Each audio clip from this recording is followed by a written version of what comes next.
આજે તો નવા ચપ્પલ લઈ જ લેવા છે. રામ રામ આવજો ને. બપોરના સમયે વ્લોગ સ્ટાર્ટ કર્યો કેમ કે નાહી ધોઈને રેડી થઈ ગયો હતો. થોડી વારમાં આપણે આપણી ગાડી વ્હાઇટ કલરની નહીં બ્લેક કલરની આપણી ધ રાઇડર થોડી વારમાં આપણા ડ્રાઈવર એટલે કે વિવેકભાઈ આપણે ગાડીને સ્લેપ મારીને ગાડીને સ્ટાર્ટ કરી દીધી. થોડી વારમાં નીકળી ગયા સીધા આપણે કામમાં જવા માટે. થોડીક શોપિંગ હતી અને થોડુંક વિવેકને કામ હતું એટલે થોડી વારમાં તો આપણે ટ્રાફિકમાંથી એવી રીતના ગાડી કાઢી કે સીધી એક્ટિવાને અથડાતા રહી જ ગઈ.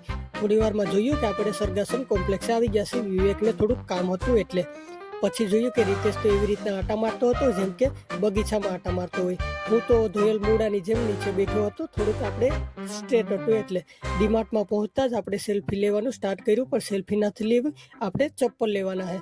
ડીમાર્ટમાં જતાં જ આપણે ચેક કરે કે કંઈ લાવ્યા નથી ને, એટલે બહાર જતાં આપણે કંઈ તકલીફ ન થાય. થોડી વારમાં ચપ્પલ લેવાનું સ્ટાર્ટ કરી દીધું. ઘણા ચપ્પલ મને પસંદ આવ્યા, પણ ફાઇનલી મને ચપ્પલ જે પસંદ હતા એ મેં પહેરીને ટ્રાય કરી લીધા. આપણે બહુ મસ્ત લાગ્યા એટલે ભાઈબંધે કીધું કે લાઈવ ઉતારો, વ્લોગ ઉતારો, એટલે મેં પણ કોમેડી સ્ટાર્ટ કરી દીધી. થોડી વારમાં વિવેક પેમેન્ટ કરવા ઉપર આવી ગયો. ક્યાં સ્માઇલે. પછી વિવેકે ગાડી કાઢીને અમે સીધા નીકળી ગયા રીમ તરફ જવા માટે. મિની બ્લોગ પસંદ આવ્યું, ફોલો કરતા જાજો.